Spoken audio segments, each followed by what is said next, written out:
Before we start, I would like to ask for a small introduction of each of you all, for everybody who is gathered here. Ladies first. Yes. Hello to everybody. Namaste. I'm really happy to be here with you today. Thank you, Hasma and Sangeeta, for your invitation. It's a real pleasure. I'm Cecile. I've been working for Decathlon for 9 years, and I started as supply production leader at Decathlon. And I did this job during 3 years. And then at what moment, it was a kind of constraint that appeared to me, and that I wanted to change with my manager at that moment into an opportunity. And then I turned out and I completely changed. I become assistant for heavy stitching industrial process. And I did this job during 4 years. And I realized that this job helped me to be fulfilled in what I did in my daily work. And 2 days ago, I changed again. And today, my work, my main mission is project leader on how to strengthen relationships between Decathlon and our familiar shareholders. How to help them to know better who we are, what are our values, our purpose, who are our collaborators, our jobs, and so on. This is my job, my first mission. Then I have 2 other roles. My second role is coach. So I accompany 5 people, 5 teammates in the human part, human accompaniment. And my third role is facilitator on human and Decathlon culture subjects. That's it. Thank you. Thank you.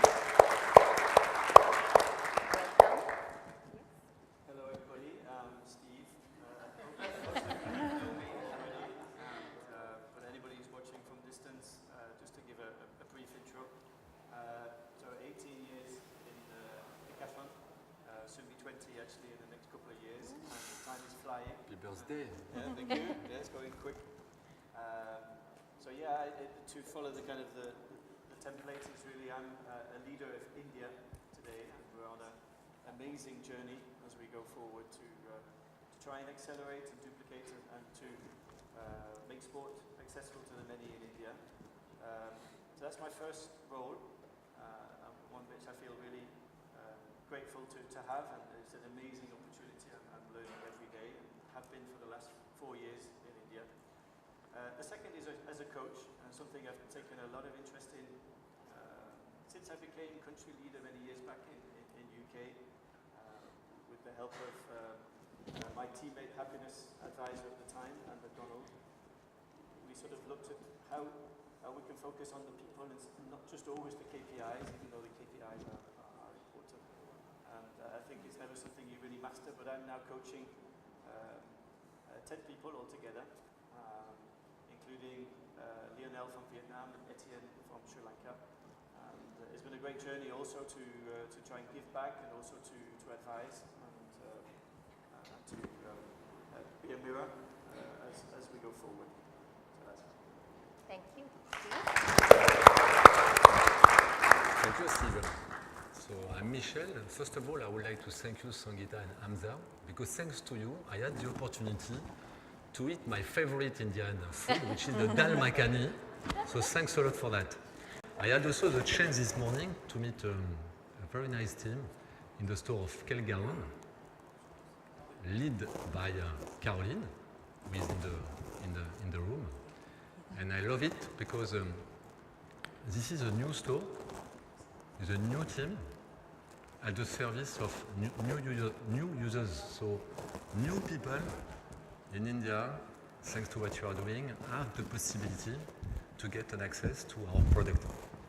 And we know that most of our products are good products at a price which is affordable by not the many as of today, but soon, I hope, by the maximum of people. So what you are doing is reaching them.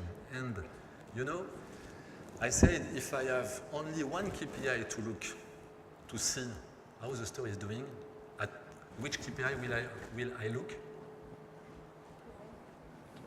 Which one? Team. Yeah, but which one about the team? Yeah, and how do you measure the happiness? You say it? The smile. So Caroline is smiling, Sylvain was smiling in the team, Akil in the cricket, some others, Rajval, they were smiling. And this makes me feel good. When people are smiling, you know that things are going in the right direction. For sure, you have many things to fix, but because you are smiling, you will make it happen. So this makes my day. I'm very happy also because some of you, Diren, Prajval, Suresh, Nila, Bani, and Pavitra, some others were there when we have started Decathlon in India, and you are still there. And I think this is the most beautiful things which can happen to a company.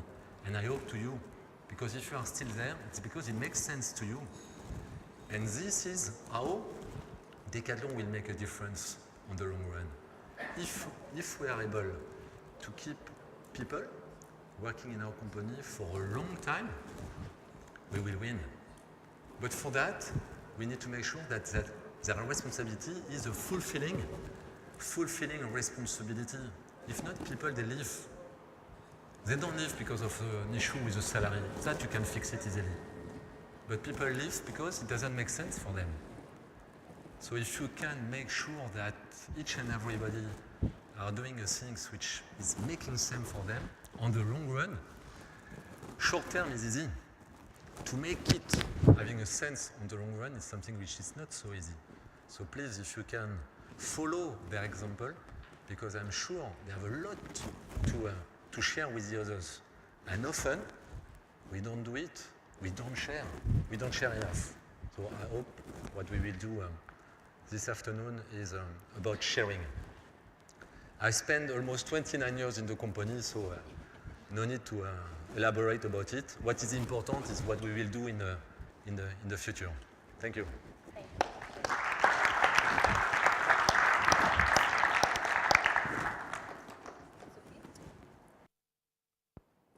It's okay? Okay, thank you. Before we proceed, I would like to ensure that everybody has this book. Yes? So, we will continue our discussion, and as and when something resonates with you or you have any question, please feel free to make your notes on the booklet. If you don't have any, we can pass them around. There are some right at the entrance as well. For those of you all who are live, don't hesitate if there's something that strikes you, put it on Slido.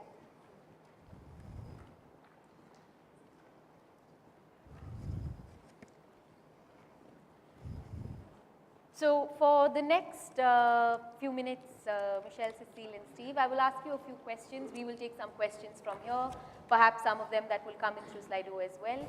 Feel free, any of y'all, if you feel you have the answer and you would like to share, please feel free. Any of y'all can go ahead and share it. Don't start with a little song. With a little song? Oh, no. Yes.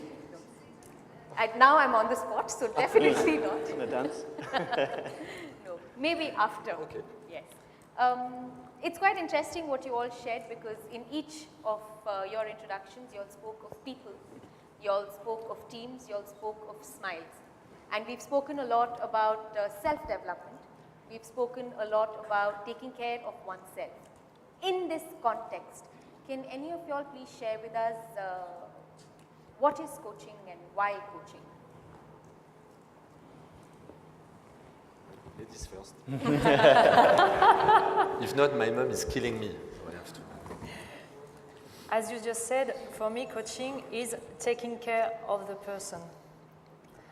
But more than that is taking care of the person in front of me with no intention for him or for her. Just being present besides him or her, listen to him or her, and pay attention to what or she can say, in the active verbal way or non-verbal way. So be in active listening on the 3 dimensions, verbal, non-verbal, and also feeling. So it's really important for me to be 100% available at that moment during the sharing for the person in front of me, being here for him or for her, but with no intention. No, projection, no project for the person. I mean, I think, and I look back at the 18, 20 years I've had in Decathlon, and from what I've seen really in coaching, or when I've had somebody who's focused on myself, it really is, to say something similar, kind of a posture which is different, and I think in the early days, if I look at how I developed and grew, I made many, many mistakes, and I think we do every day, and I've seen certain postures from certain people which really helped me to come up with the decision myself, and to really create the right environment or the right conditions so that the answer is there, but it's not somebody telling you the answer. I think a really good personal example is that Michel is my leader, and Miguel is my coach, Miguel Ruiz. And I kind of turned up for the first kind of coaching with Miguel in the classic way, with the document filled, and we spent quite a few hours just really going through what a leader is, and what is my kind of interpretation of a leader, and what I would like to work on in terms of leadership. The rest was left behind, and that posture right from the beginning was really clear. So I think the way I try to coach is to, when we're focused really on the person, is to change that posture, which I think it is quite hard sometimes. We may have been brought up to be very primary, to have that finality, to want to get the KPI. But to change that posture is really what a true coach is for me. I have a question for you. Why a coach?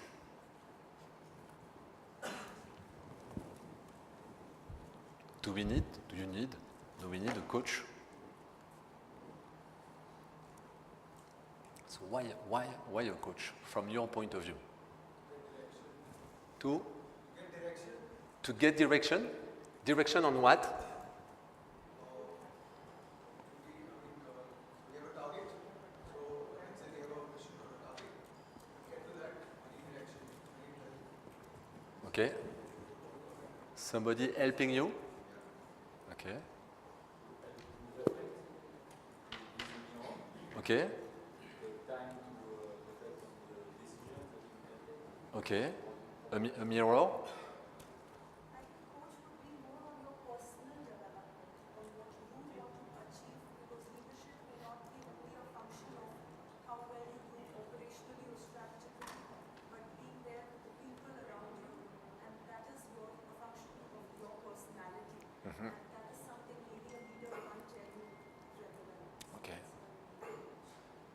So focus on your personality to try to help you to give the best of you.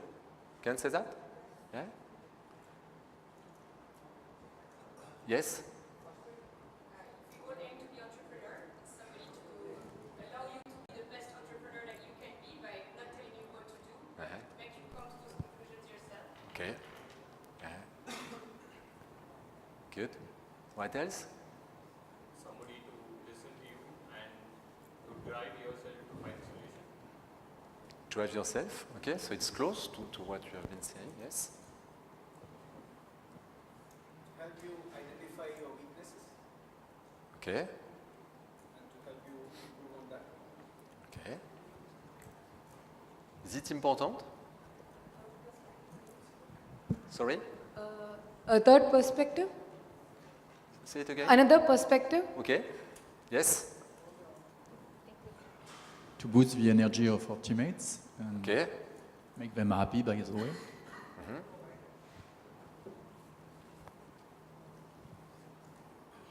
He makes you happy, or the person is helping you to find out the way to be happy. What do you think? To find your own way, of course. Okay. Who has a coach? Traditionally in the world around us, who has a coach? Where do we find coach? Traditionally, sports people.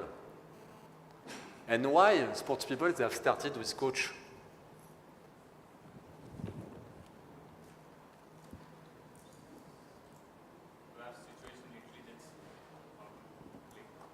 To have situational intelligence as to how to perform, because they already know how to play the sport, but just to give them intelligence on how to. It's very interesting what you said. And why this was happening? Because as a why it was not possible when they were, for instance, alone to make that happen to what you were saying? Because you don't work alone in sport. Generally, you play together. So I may be good at something because I'm good at it. But then as a sport, when I'm playing as a team, I may not be the best to maybe work with the team or perform under certain situations which I'm not aware of with opposition. So that's when the intelligence comes in. Okay. Would it be to give a mirror effect? Okay, kind of mirror effect, yes. And I think a coach is somebody who can really motivate you when you're alone. Because if you're a sports person and you're playing, we're doing the sport alone, a coach can really help you reflect and push yourself further. Okay. To push yourself. What else?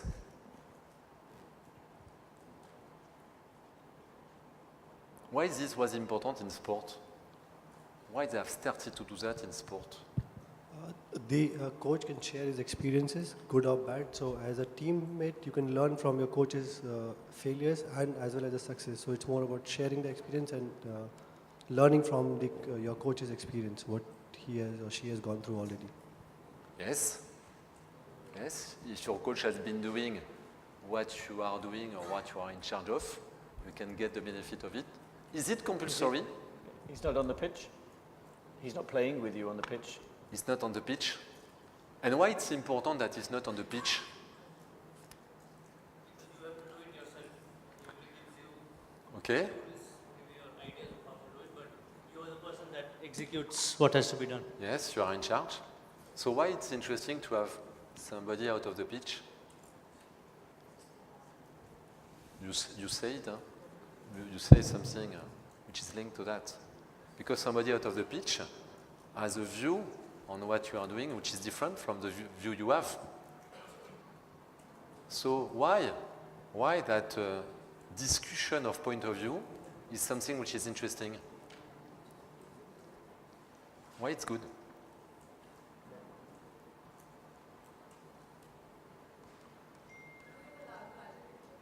Yes. Yes. Exactly. But it is important to reflect on the sum of parts and not just on the parts. Yeah. Is one enough? To start with, at least. To start with? So minimum, you can say? What is the right number around you? There cannot be any right or wrong number. Okay. As many people, as many perspectives, as many observations. Can we say that nobody is a wrong number? Can we say that? Alone? Alone it doesn't work. One, is it enough? It's enough? Who is thinking that one is enough? Okay. One is enough if it's the right one. Ah. Good answer. Okay. So you need to find the right person, or the right person needs to find you? Oh, okay. So it's a contract between two persons. Very good.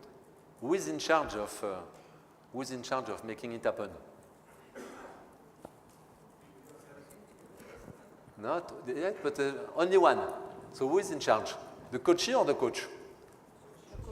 Coachee, why? It's your coach. It's your coach. The coach has the right to refuse? Okay, why? If he doesn't think that it's going to add value, Okay, or if he does not have the right perspective. okay, very good. So you are in charge, but the coach also has the right to say no because I can't. I'm too busy to do many things, or I don't think we will create the best buddies of the world. So, do you think that at Decathlon, coaching is an opportunity or a constraint? Okay. How many of you have a coach? Very good. Now, how many of you have a real coach? Don't say that. It's not a critique of your coach. Huh? I think it's very important to look at that. Because as you have said, the definition is something interesting. Cecile is my coach. And you said exactly the same. You said that I am your leader, and Miguel is your coach. Why do we believe it's important to separate?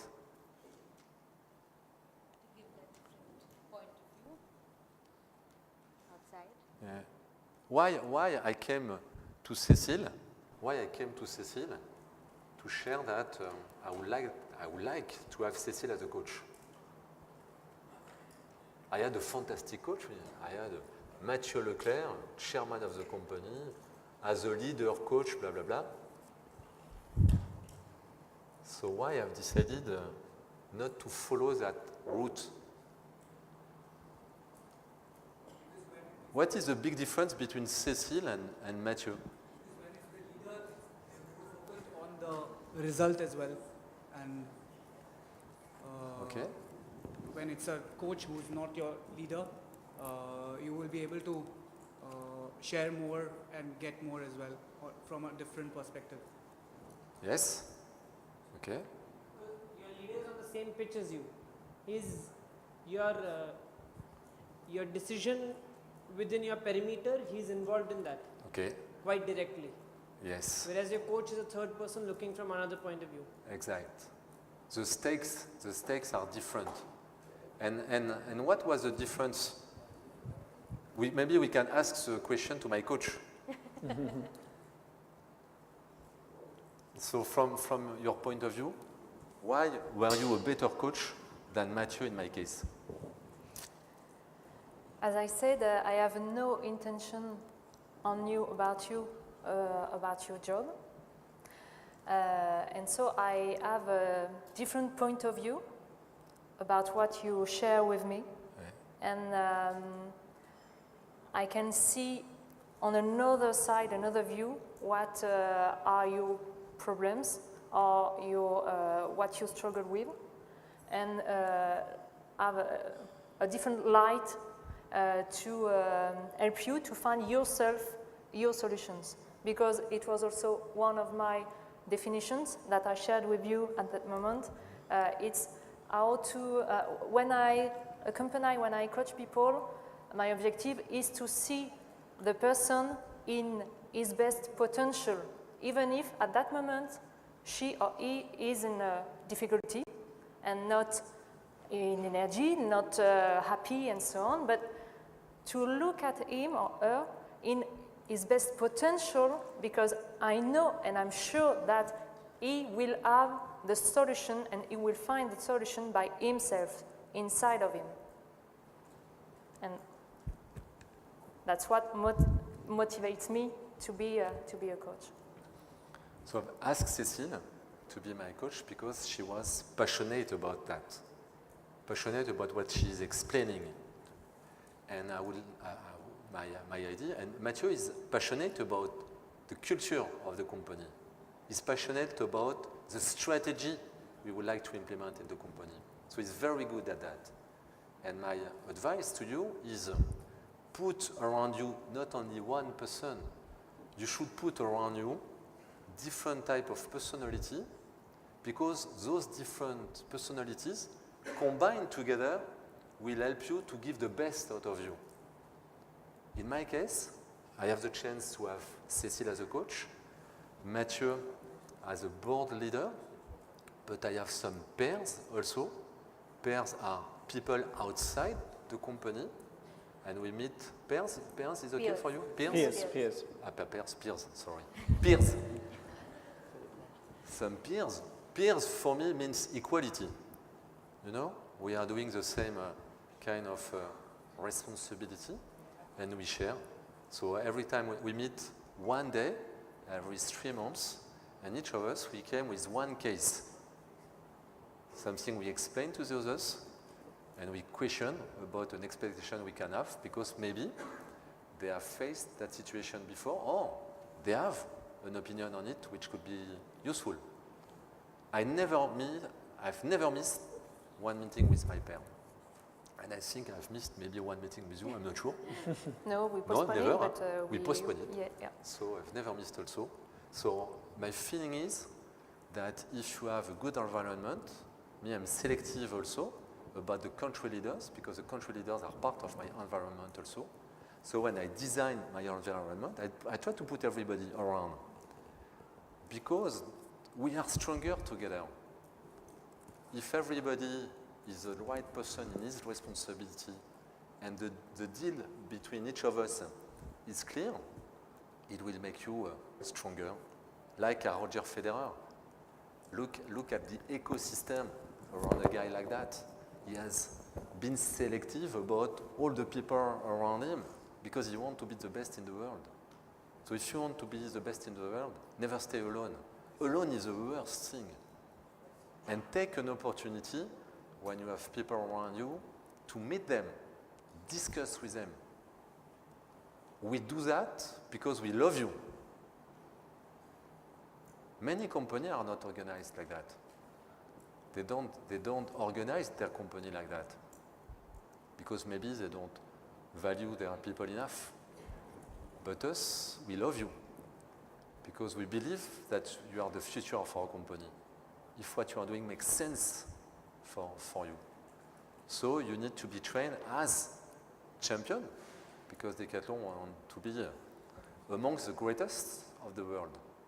So it's the same for you. You are a player, and you need to follow the kind of training system a football player, a tennis player, a Formula 1 player is following.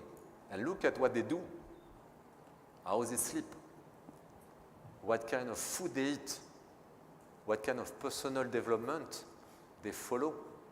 Many, many things is very important to keep them at the level they need if they want to win. It's similar in your job. If you want to reach that level, you need that kind of environment. The reason why at Decathlon we do it and we invest on it. Why? There is another reason also, which is very important. But it's not only about coaching, it's about leader, coach, referent, and the others. Why we have decided to implement that at Decathlon? Why we have decided to divide? One is about the passion and the quality of everybody in each topic, but there is another reason, very important. If you don't divide, what happens? You manage by average. You see the result, which is the consolidation of the averages, and you can Yes. just be average of many different things, and you don't go in. You're right, for sure. It's exactly the contrary of what we are looking at. So average on average. And you did it like that. Average on average, what we create in addition? Layers. Yes? Hierarchy? Pyramid? What else? Layers. Layers? Hierarchy? So subordination? Subordination is correct? Yes. Do you want to be the subordinate of somebody? Why you don't want to be a subordinate? I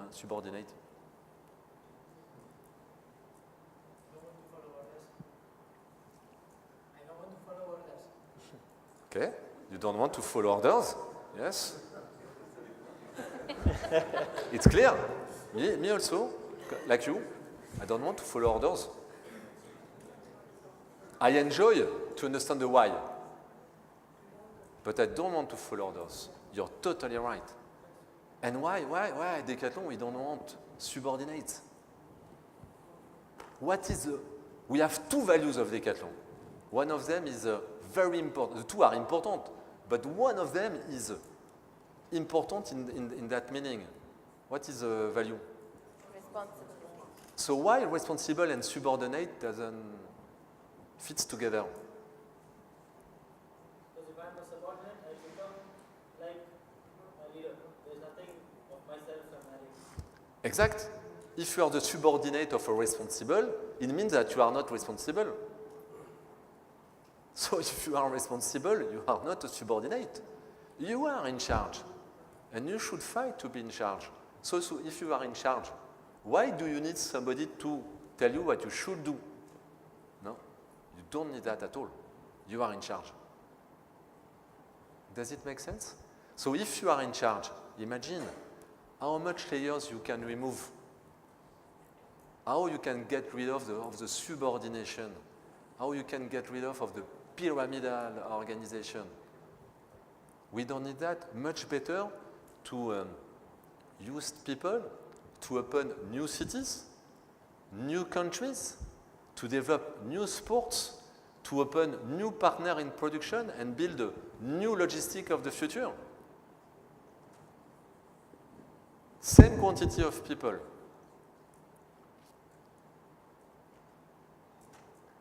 We have stopped to do a few activities at Decathlon recently, and with that, we have been able almost to fulfill the entire need we had in Africa to start with. So this is interesting. Huh? You stop what is not what we want to do, and up, you give an opportunity for people to do something else. This is fantastic.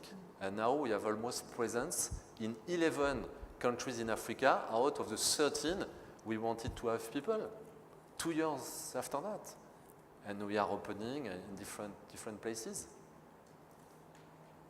So the fact that we split the responsibility, coaching being one, is also a mean to give more power to the principle of responsibility. And what comes with the principle of responsibility? There is another name called to responsibility, which I like a lot. Responsibility works with Freedom. Freedom, for sure. Another one.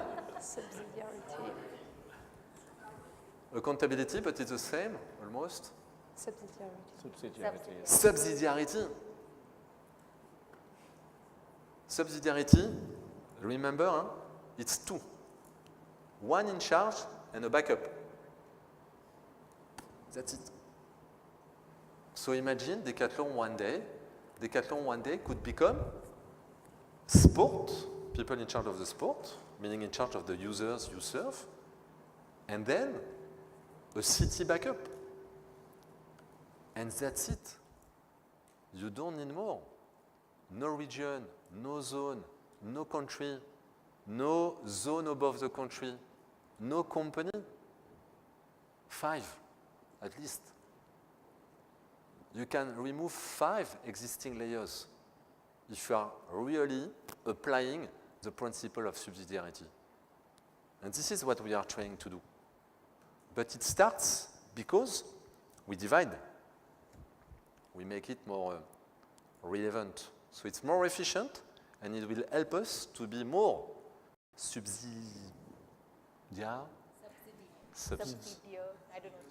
quelque chose. In subsidiarity. In subsidiarity. So in subsidiarity. And you will enjoy, because this is how the world should be organized. Make it happen that way. It's much more fair for the people. So we could show an example in our company by making it work like that. It's not a question of age. Huh? Often we believe that somebody, when he started inside our company, he has to have many people around him. No, it is the contrary. He should have the minimum of people. but he should create the right environment of mentors. What kind of mentors do I want? What kind of leader I follow? What kind of coach I select? What kind of peers I will get the feedback of? Who are the referents in merchandising, whatever you want?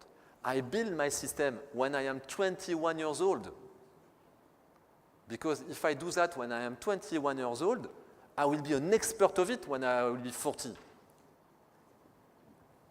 And your organization can work without organization, like that, or not the traditional one. Does it make sense, the why? Why we want to do that? Yeah? For you and for you. If we sum up it.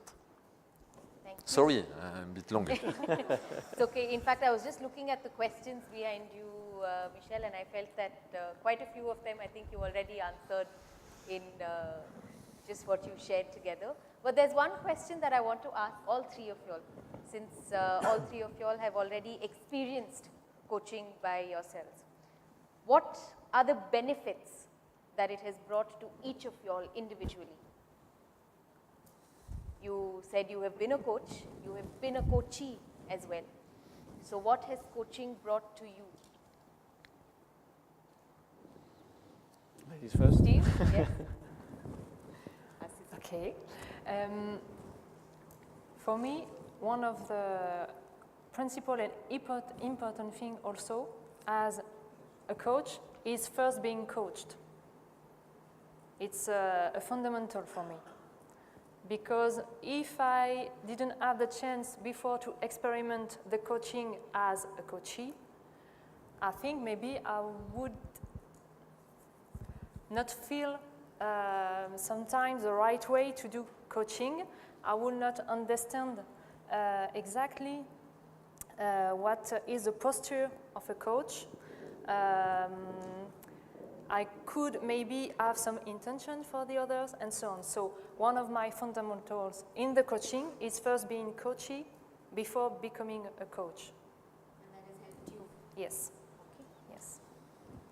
I think with these kind of topics, what I realized when I was being coached is that kind of when you come in on a Monday morning, there's two speeds.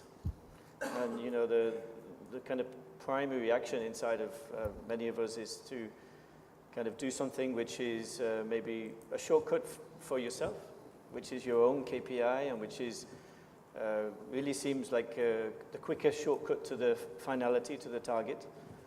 And when I was being coached, it realized that, you know, you've got that fork and to really sometimes take the one to the left, which will take longer because we know that topics involving people isn't as quick as the turnover growth or the changing of the layout.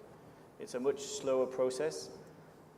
So the coach has really given me that time to slow down and to really go on the left side instead of quickly, which is in our nature. You know, there's a great English book which says everybody's got a chimp on your shoulder. You just don't see it.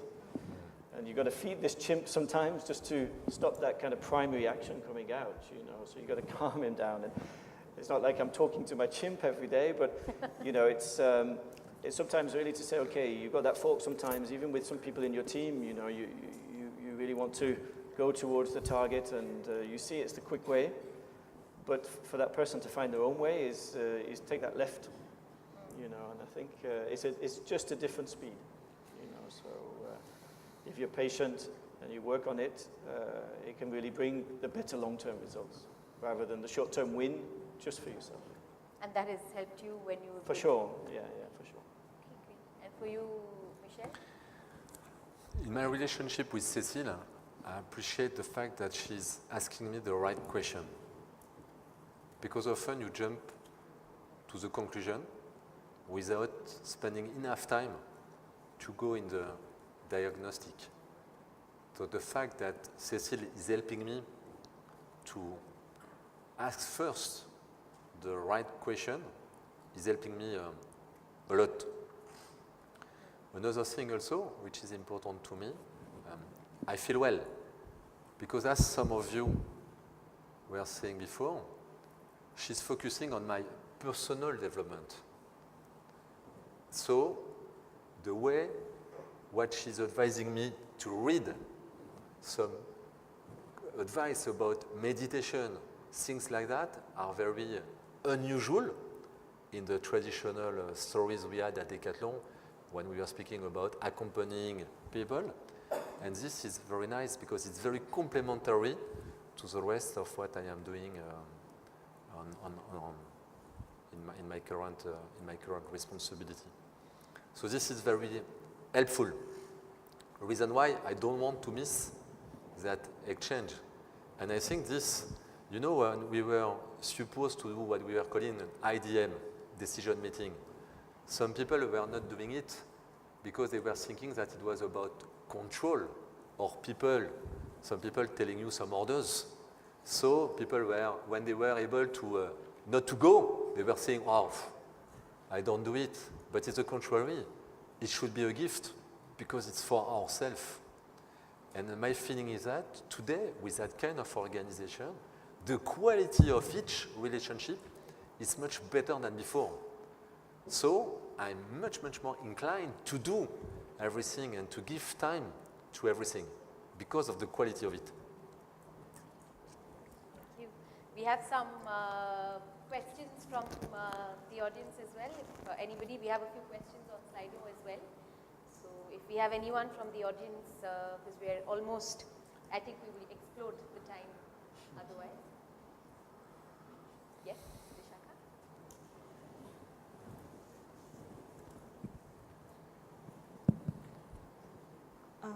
We understand that coaching is more about the personality and you yourself inside, to talk more about how you can develop yourself as a person. But as a person, can you completely alienate yourself from your performances? Can you say, I'm not subjected to my performances, and the leader can be my referent on my performance and the coach on my personality? And isn't there a total disconnect between the two somehow? I don't think so. That for me, if you believe that the leader has something to see with your performance, means that you are not in charge. If you are in charge, your performance is your performance, and the performance of your leader is another performance. The role of a leader, the role of Steve and your role in India will be complementary. If each of you are responsible. If you are responsible of the same thing, one of you is not responsible.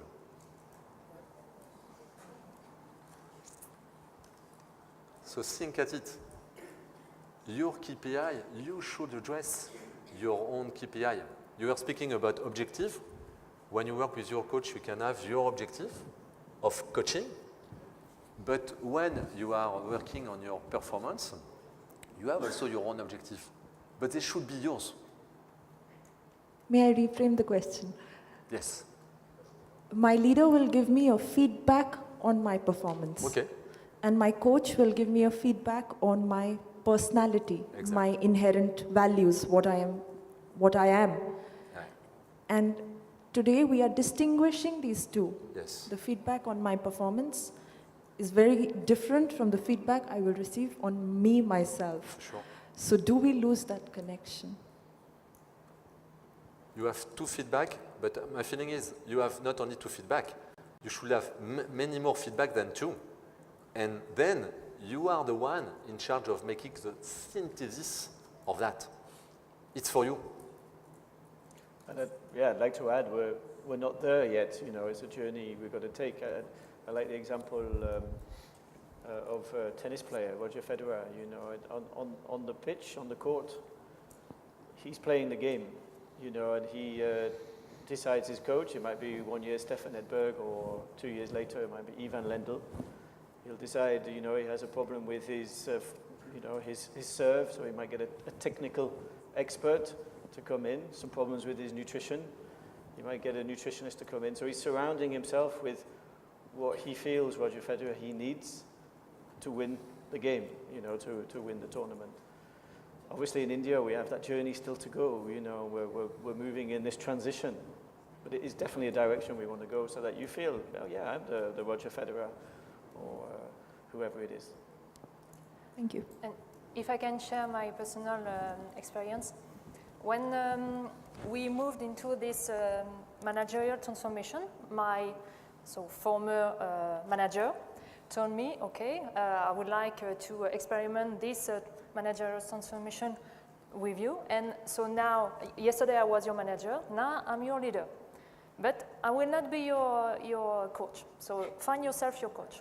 I say, okay, but it's okay for me if you are also my coach. No, I don't want to be your coach. you do what you want, but you find yourself your coach. I say, okay, nice, thanks. And I thought about it, and I said, okay, who could I ask for me to be my coach? And another fundamental for me is that the coachee should choose his coach, and he needs to be confident, to have trust in this person. Because if you don't have trust in your coach, then you cannot share. And the exchange cannot be transparent and cannot help you create added value for you, because you will not share the real topics, the real problematics. And finally, I remember the exchange I had before, and with one of my colleagues, I realized that I already have some kind of exchange with this person, and which was for me a kind of coaching. So I asked him, and he said, yeah, okay, with pleasure, I can be your coach. And that's why I forgot what I wanted to say.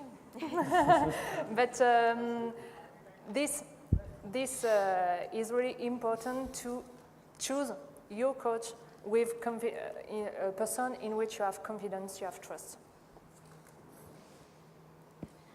Nowadays, could you explain us how you manage your meeting with your leader and your meeting with your coach, in order for us to have a clear picture of that? And what I wanted to say then is that I have points with my leader about my objectives and my tasks, my missions. I have also other meetings with my coach, monthly meetings, where I can debrief my feelings, my problematics, and so on. And then at the end of last year, I had my annual meeting. And my leader says, okay, Cecile, again, you will tell us how you want to leave this annual meeting. It's for you, so it will be your decision. And whatever, we will try to make it as you want, because we will be there for you. And I say, okay, I would like to share this moment with the both of you. So we have my annual meeting together, 3 people, and it was me who led this meeting, and my leader and my coach shared with me where they thought it was pertinent. So we created this meeting all together, 3 people, and it was really a gift for me. I had a really incredible moment. I was really full of energy, and it was, like a gift for me to live this moment with my leader and my coach. I have one question for teammates that join us from extern, which is the case every day in retail. Of course, it's great to choose your own coach, and I think all of us believe that that's the best way to go. But what do we do with teammates that just join us? They don't have a network in the company. It's impossible for them to decide in the first few days who is their coach and who should be their leader. So how can we, are there some best practices in other countries that how can we help them actually to understand how to choose and to meet a lot of people also to choose on their own, really? Because today they're matched, basically. They come to our stores and they don't know how to choose on their own. True. I think what can help them is to know, first of all, who are the potential coach. So to get a list of the coach. Me, I believe in something, except for a few cases. I think the coach should be close to where you are. Because in coaching, you have a notion of availability, and I think if you take a coach who is too far from where you are, I think it's complicated. Because I believe in the frequency. I think if you want to do a good job with a coach, you need to have a certain frequency. If you are too far from each other, it will be complicated. So to have a list of the potential coach, maybe to help, to make sure that the person will have to select a coach in the vicinity, because you're right, at the beginning, maybe, they won't understand what is the benefit of it. So it will take a certain time to understand what I can get from that kind of relationship. So this is my advice: a list and to have people not far. It's very, very similar. I mean, what you presented before with Huda, I think, is a real good example for many, many other stores to follow. You know, where you did that meeting and you split up into it looked like different cells, you know, parts of the body with different cells, you know, and you highlighted that the group feel that these are the coach, you know, so a new starter maybe can have a look at that kind of list, and obviously we're there to explain the sense behind it, because it's true, I understand we're going very fast, a lot of new people coming from sometimes a very hierarchical structure where subsidiarity isn't in the vocabulary, so maybe just doing, like we said, the direction is definitely this way, and finding some good examples like we saw in Huda, and go deeper and pull that piece of string even further, you know, towards the target, I think is the right way. And maybe what I don't want is for us all by the 31st of December to say, we've done it, because it never happens like that with human topics like this. And maybe you can break the wall. You can imagine your store without walls. Reason why I like sport and city, because if you think the store without the wall, maybe you will reorganize yourself in another way, and you will split the responsibility in another way also.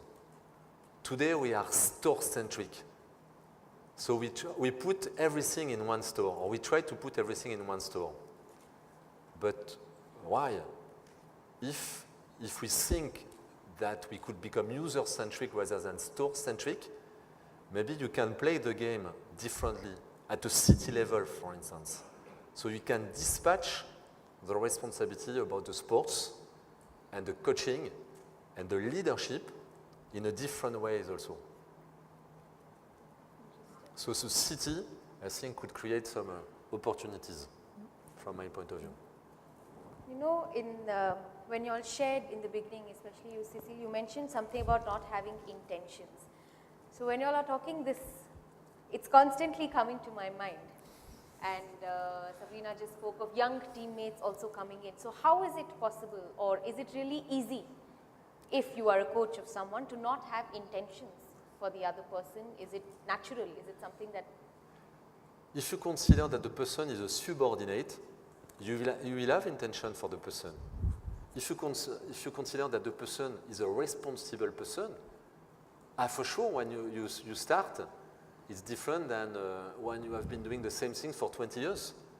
But all of us, we have started, and before being black belt, you are white belt. But question yourself, is a white belt less capable than a black belt?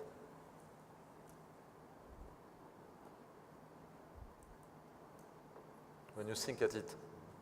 Maybe at the beginning the white belt will lose. But me, I've been doing martial arts during years, and I know what is happening. Often, the students, they become better than the master. So if we think like that, we think you see the potentiality of the person from the day one, and you see it because you make the person responsible. If you feed the person, if you have 10 people and you feed them, if you put your intention on them, in fact, they are you, or a pale copy of you. Don't do that. We want them to be themselves. At Decathlon, you are supposed to recruit better than you. Means if you are a black belt, you are supposed to recruit potentially somebody who will become than first or more. This is what we are looking at. So if you look at the person as a responsible from the day one, we accept the mistake. Like your children, for those who have children, similarly, you can have a lot of intention for your child. You can tell them what you do. You know the story, you know the movie, you did it. This is the way of doing it. So they will live your life by procuration, or you have something else in mind, which is to create the condition to make them responsible person, find what will make sense for them. And for sure, they will do a lot of trial and error, like all of us we did. And we were lucky to have people passionate enough to let that happen. But it's because of that we are who we are. I have a question for you, Steve. In fact, I'm inspired by the question that's there on Slido. What will happen if the views of the coach and a leader contradict? Have you ever faced this? Yes, yeah, to be blatantly honest, for sure. Yeah, and I think that's why splitting the roles and allowing that flexibility as we go forward will remove that contradiction, for sure. Yeah, it is really, really hard to think about, like I said, the short term, the left and the right, and it's probably easier as we go forward to create the network by splitting rather than always putting it together. So yeah, with honesty, yeah.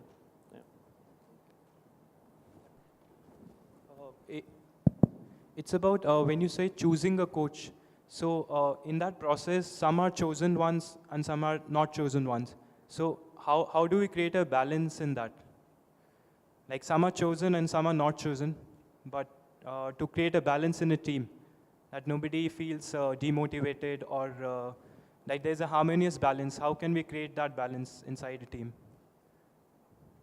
Do you mean that some of the coaches have been chosen by the rest of the teammates as a coach? Yeah, so in order we are supposed to choose a coach, and some of the coaches are chosen, but some are not chosen as well. So to have like a harmonious balance inside a team. No, that's life. That's life.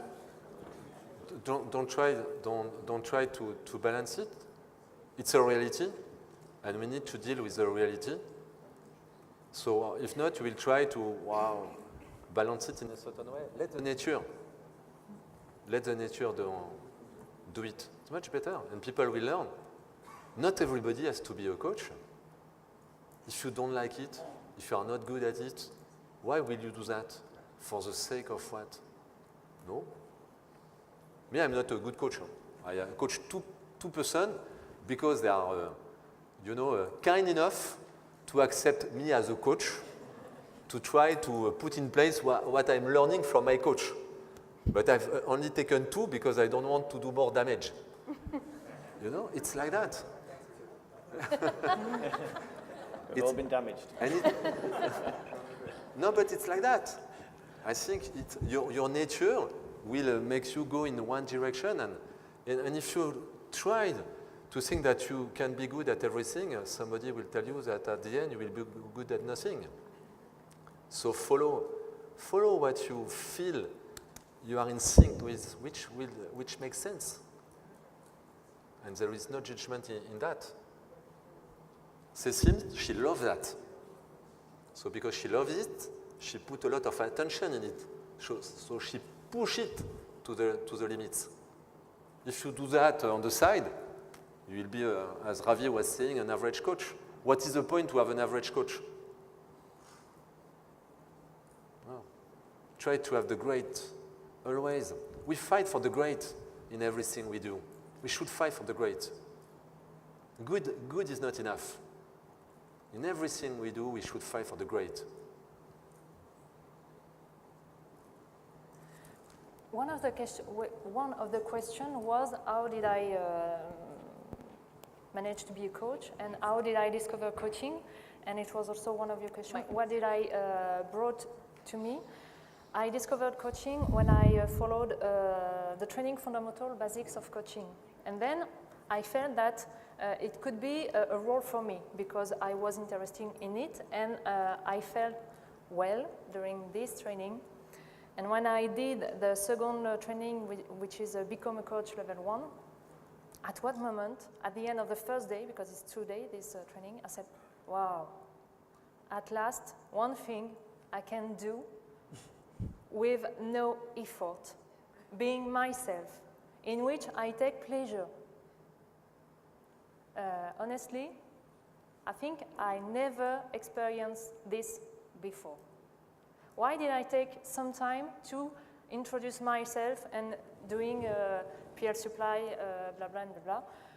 It's because at the beginning, I have an engineer formation, training, a diploma. And it was, I didn't choose to do that. It's not what corresponds to me the best, but I did it. And I'm happy also with it because it brought me a lot of things that I can use now, consciously or unconsciously, and that's me. That's what created me and who I am now. But what I discovered with coaching is that it brings me so much and it uses what I have inside of me. And I'm really happy now to use who I am, my personality, my qualities, to fulfill myself and also to bring to others. So, interesting. Yeah. You know, that brings me to another question. In fact, Tabish has asked the question there. And for you, Steve, in the context of this, perhaps it's resonation of not just in Tabish's store, but perhaps in India as well. He's addressed it to Michel, so anybody can answer it. But what, Tabish, you're here. So if you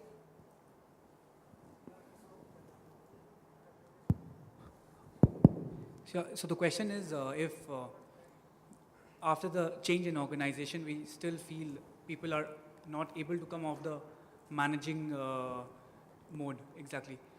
So if they are not able to adapt, what exactly do we do with such people or the teammates, sorry? I like it's basically what in your country. In your country, Gandhi was saying something I like a lot. I've put that in my signature. Be the change you want to see in the world. So do it. You don't care about the people around you. You do it. It's too easy to say that I don't do it because this guy or around, it's complicated, or it won't work. No. Do it. Do it.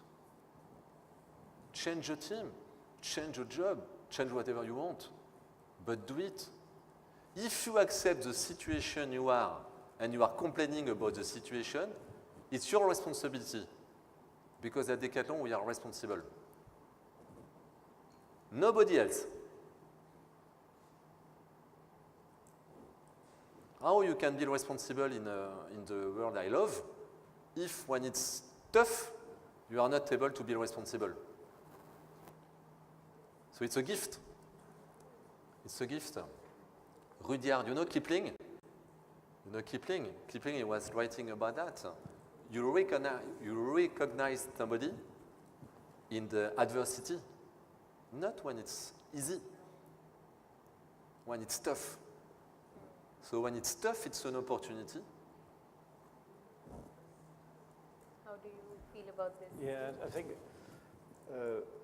there's always with anything new or change, there is a natural resistance curve, you know, and you know that to expect that we're all rowing the boat and the 10 people who are in the long boat are all rowing in the same direction is probably a bit too naive as well, you know. So you know, there'll be a certain percentage kind of observing and waiting to see what happens, and a certain percentage may be rowing against you, you know. But if we look what's happened, you know, during the last 4 years in terms of Decathlon, you know, I was just saying before that nearly 20 years in the company, the last 4 years I've lived a transformation which I didn't think was possible maybe 4 or 5 years ago. You know, where we said that at one stage, I remember, we probably won't be opening so many countries, we won't be going to these countries in Africa because they're risky, you know, and from far, it seemed maybe really risky. And, you know, we're organized by, you know, zone, and things are working really well. And now we're organized by country. These are quite phenomenal changes, I think, compared to the history of what we've been living, you know. So I think it's just that kind of tenacity to pull and to go, and the resistance curve generally, because that's the direction we want to go, will get lighter, you know. So if you feel at this moment, because I can understand that, you know, we visited Sona a few times, and you've got a lot of new team which are changing often, and you know, so it's far from what I'm living for sure, and it's far from even what we know, you know. But if you believe it's the right way, you know, with the right team, you can go in that direction. I'm convinced. What do you all think about the concept? If I decide, so you said that the coachee decides, if I decide that I want my leader to also be my coach, and my coach is also okay with it, my leader is okay with it, what then? Is it okay for everybody? Should we... If everybody's okay. Yes, I mean, if Yes. the two of us are okay with it. It's okay, but it has to be clear that there are two different responsibilities. So for sure you can do the two. You can be talented at doing the two, and it will happen. But when you are a leader, you are a leader. And when you are a coach, you are a coach. What is not good is when you start to mix it, because at the end, if you mix it, it becomes a mess. So you should change your cap accordingly. My question is for Cecile. You said that, going back to what you said before this, is it gives you so much satisfaction to do what you really love to do. When you're a leader, you're more on the mission and the KPI, and with your team member, you can find different ways to go about a certain problem. But when you're a coach, there are good times and there are bad times, and when there are good times, it's really nice and you feel happy. But did it take you a while to disconnect when the times are not so good? Because you're more like emotional, psychological support for the coachee. And did you take a while to realize that you need to disconnect, or it's so involved, you get so involved that it is difficult to disconnect? So her question was, is it easy to disconnect from the stance of a leader and a coach? That's. No, when you have good times and you have bad times. So when it's good with your coachee, it's you know, motivational and it's great. But when the times are not so good, does it take time to, or did it take time to learn to disconnect from the advice that you give to a coachee, or is it still as emotional and psychologically affecting? No, sorry. So what she, in French, somebody... Because... No, I think, correct me if I'm wrong, did you have to take a bit of a distance, emotional distance, when you were doing coaching? Did it impact you emotionally? It's a microphone that it's the mic that no, if you can just repeat the question. Okay, so she's asking, did you have to step back, and did you have to disconnect when you believed that things were not going well, or when your coachee was in a bad sort of a situation? For you as a coach, did you have to disconnect? How did you deal with that situation as a coach with your coachee? Disconnect. Comment tu prends la distance? Okay. In fact, when the coachee comes to me and with this subject, I try to understand what is really the problem or is problematic. Maybe the subject that comes is a superficial subject, and with digging, you know, with open questioning and with the feedbacks I can give, it turns out that the real problem is not at all what was brought at the beginning of the meeting, of the exchange.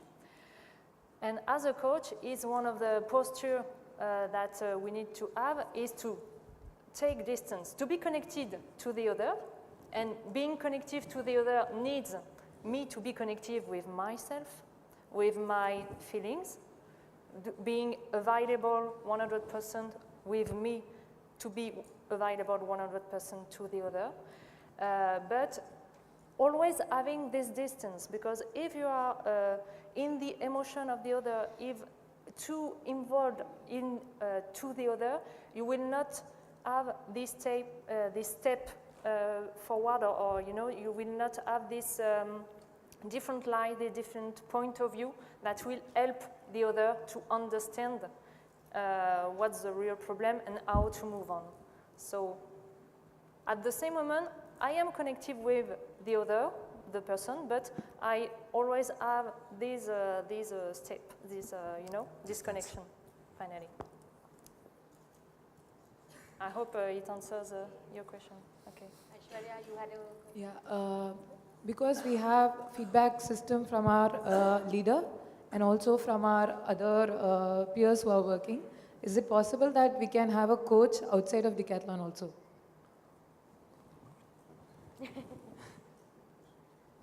I believe you can. When before discussing with Cecile, I was in the process to ask a coach from outside. But then I've met Cecile.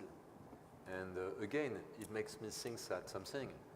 At Decathlon, often you have the right people inside the company. Unfortunately, we don't know it, or we don't look enough for it. So I think it's worth first to try and to see if the person is not somewhere in the company, because amongst 80,000 people in so many different countries, it's a fantastic reservoir of talents. And I'm sure, as Cecile was speaking about her passion for coaching, I'm sure it is the case for many. So definitely, I will prefer to work with an internal person. After that, if you don't find, sometimes it's good also to have an external person. In my case, I was speaking about my peers. With my peers, we have a coach also, and the person is from outside. But it's collective coaching, so it's a little bit different, but it's like that. One-one. I've tried it also with some members of my team, where we picked a topic, because I don't profess to be a psychologist, and sometimes there's empathy and sympathy, and you really try hard and you find if there is somebody internal, and sometimes there is some issue which we want to work on. So we have tested it with some of my team. But, kind of thinking about it with the 80,000 we have, in Decathlon, I think we often try and do things, ourselves, So I agree with what Michel is saying, that, we have to, I think if we're working in network mode, we have to try and find these connections better, It's like liquid information. It's in two different places and it's flowing away, and it's how we can join the dots, so to speak. What I wanted to precise, you were speaking about psychology. The coaching is about problematics or subject in the present or the future, but not in the past. So we are not at all in a therapy.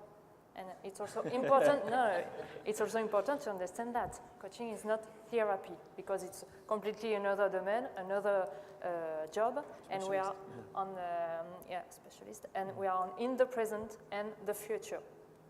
And what I also wanted to add is that before becoming a coach, I was not a manager.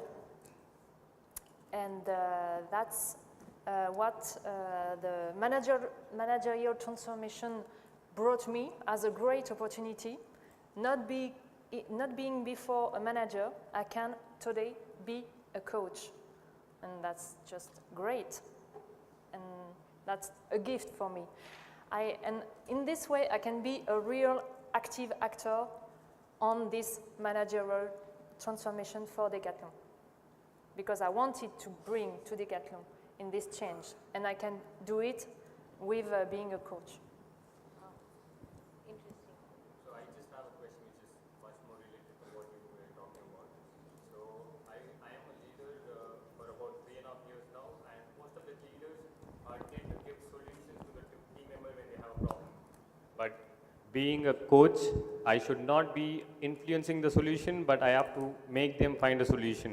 So I think so what is the good points or aspects what I have to keep in mind to be a coach? What are the good? Points or aspects not to be a leader, but a coach. How Yeah. can I differentiate between them? It was also your question. It's a bit challenging to be in the same time a coach and a leader for the same person. But being a coach, the posture is always questioning, make the person understand his problem or see the problem on a different way, different point of view, but not give solutions. How can we differentiate between a feedback and a solution? How can we differentiate it? Because we had a workshop and she's asking me to ask questions. She's giving a feedback. Tomorrow morning. She's not being your coach right now. And the position. I think in both cases, you don't have to give the solutions. In both cases, you should let the person find out the solution. One is about the personal development of the person. Another one is about the why of the strategy we are conducting. So it's two different topics, but one attitude which is the same. The leader will focus much more on the meaning of our company, our values, the strategy we want to put in place in terms of why. And then your teammates will find out the solution to make that happen. Whereas the coach will focus on you as a person. So it's different. But in both cases, you let the person, the concerned person, find the solution by themselves. I think we have already identified last 3 questions. We have Vijoy, we have Julien, and we have Anto. And after that, we will have to stop with the session. So we go with Vijoy. Okay. I'm thinking on a long-term perspective. Good.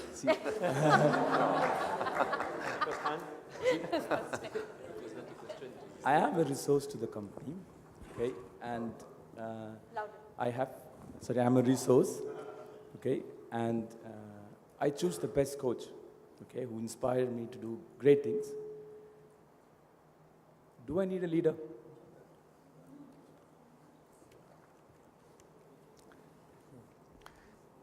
If, from my point of view, if you are a resource, means you are the resource of a project. And to my point of view, there is no project without a leader of the project. I can give you a simple example.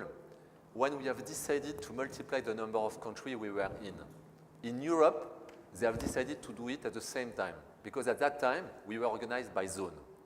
And in Europe, they did something a little bit different than the rest of the world. They have decided that they could create what they were calling self-management group with no leader. Most of the countries manage in that way. We don't have a leader. We don't have a country. We have nobody in the country as of today. In all the other countries where we had the chance to have very, very fast a leader, we have at least a presence in the country, and in most of them, they are open. So to me, project equal leader. No project without a leader. It could be a leader for sure, determined by the people in the project group, but you need to have a leader. At some point of time, you will need somebody to take a shot, to take a call. If you don't have the leader, but a leader respected by the members of voted, if you want, by the members of the group, because the leader is at the service of the member, of the resources of the group. But you need a leader.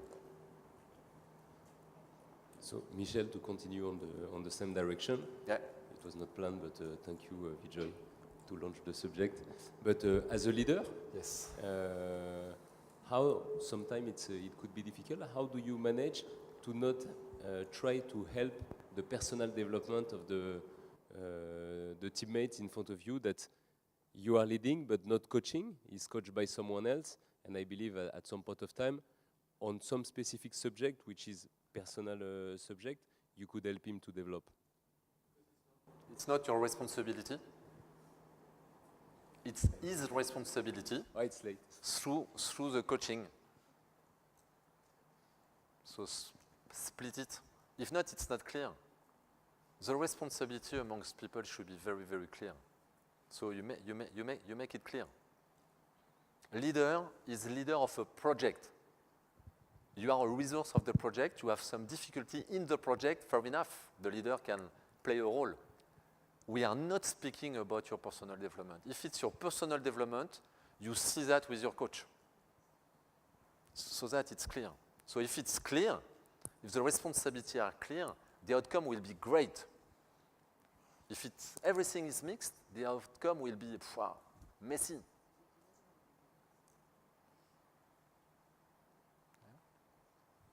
I have a question. It's a collective question to the three of you. I think each of you have one coach. Why did you stop with one coach?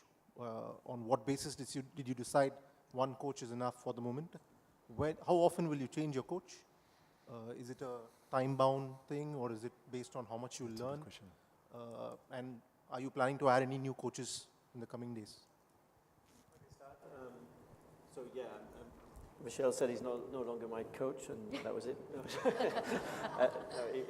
He explained the sense, and he asked me to look, and so I chose Miguel, and we worked on a deal together. So we worked on a number of topics and a kind of a time frame, and we said, okay, let's see how it goes for the first 2 years, and then we can review it.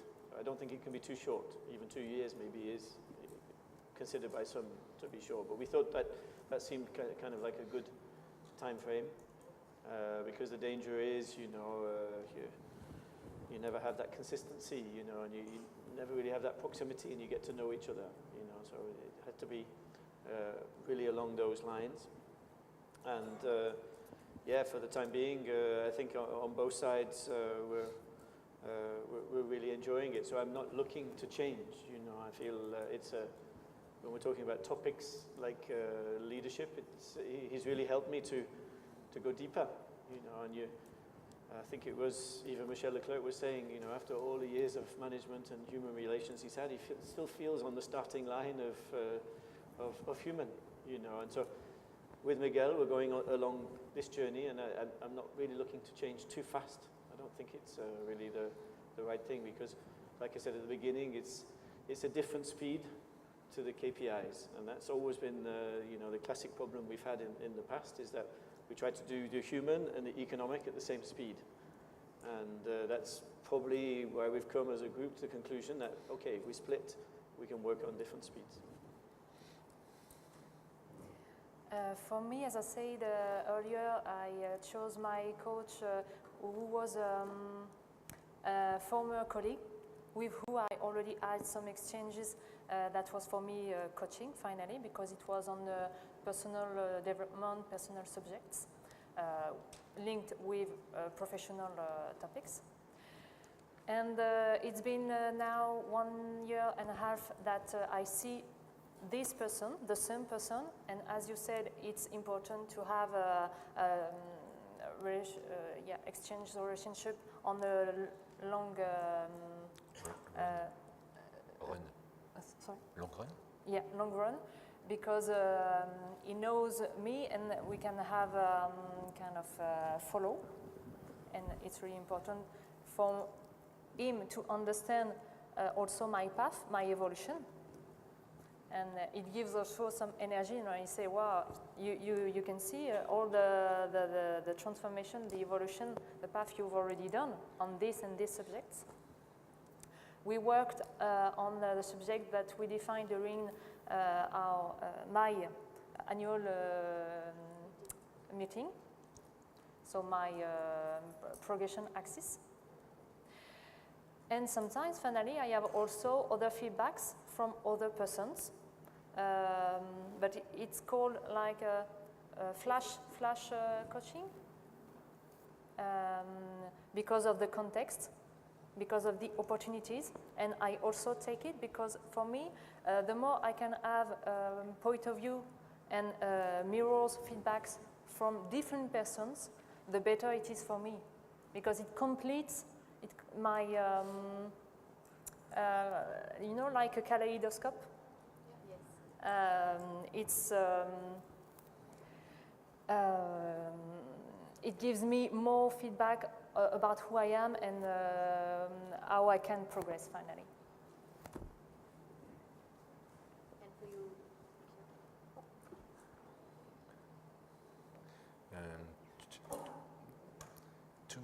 To me, it's good to have a stop and to change after some time.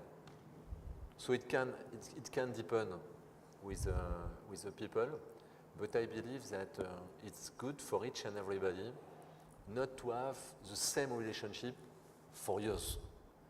If you have had the chance to work with different people, this for sure it's much more fulfilling than to have a one-to-one relationship from my point of view. So the more you can open, the better. But I share what they were saying, that if it's too short, you have no quality. So you need to find out what is the right time to you. And maybe sometimes also, you start based on a good intention from both sides, and it doesn't work. And if it doesn't work, you should have the courage to change it. It's okay. And we shouldn't be afraid about that. Changing is okay. Changing for the good is always good. And if there is no judgment, and we shouldn't judge the people at Decathlon, this should be a principle in our fundamental, no right of judgment of a person. It's okay. Just on the same topics, it means you have 2 debriefs every month? 2 debriefs? 2 IDMs every month. One with your coach, one with your leader? Yes. Every month. It's not debrief. No, I don't. No, but... IDM. It's not a debrief. To me, it's not a debriefing. For me, a debriefing, it's much more the language of subordination. I debrief to somebody. No? Me, I don't debrief with Cecile. I share. Similarly, I don't debrief to Mathieu. I share. Debriefing is a very bad word. Huh? I think this is something that we have been Yes. quite a bit of. Well, I think we've shaken the ground quite a bit. In fact, that brings me to a question. Perhaps I'm not entirely sure if it's linked to what Anto shared. But Steve, you mentioned before you set out to seek Miguel, the 3 of you all discussed together on certain points. And you had a sort of I'm not sure if you call it a contract or an agreement of sorts. So can you just give us a context of that for us to understand? So if I'm seeking out a coach, for example, what would make this agreement? What should it be on? What is the...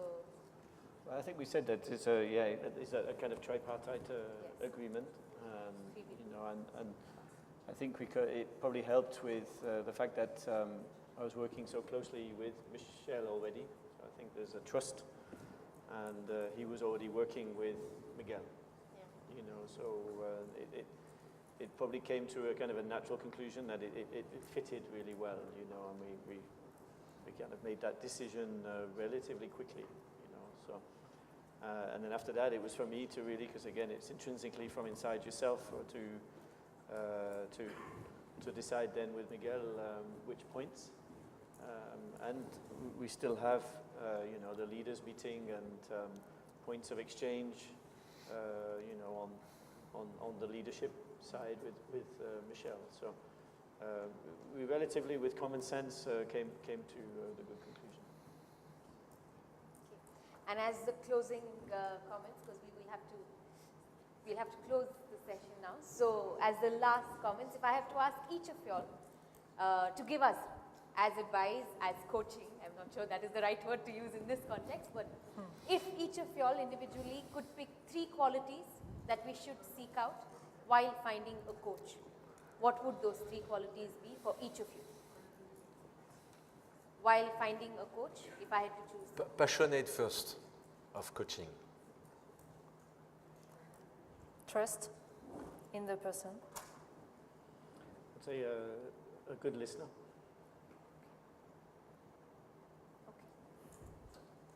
Thank you. Thank you. Thank you. Thanks for the question. Break. If we could have, just before you leave, if you could have some closing comments on this topic of coaching. So I'll start. So yeah, I think going forward, we have to really bear in mind the fact that you know, we have 3,000 teammates now, and we want to go a certain direction. We've launched a number of things in the last year, which are really in that direction towards sport leader. And for me, it's just a continuation of that, you know. And we never really want to set out to just to tick the box. We always try to do something which is sincere, you know. And so, what I appreciate is, you know, to do things in this way with so many people involved. Try it yourself, you know. So obviously that's the way we're doing it at the moment, you know. So I'm living that experience, and I'm getting feedback on myself, and I see it's better. So I think after today, even if you feel like Tabish that there's maybe you know, a lot of kind of barriers which maybe I don't even face, and I understand it's different. If you believe it, obviously, then you know, try it yourself. Thank you. As I said, for me, coaching is a great opportunity to have a new role in the company without being manager before being a coach, to make people grow on this human feeling quality. And I understood that sometimes the facility or what is done is transforming the word manager of yesterday into leader coach. So my question is, when you say that you were before manager and now leader coach, how does it ring a bell for you now? How does it sound? And are you really a coach when you say that? And maybe, what if you could be the coach of people who are not in your team finally?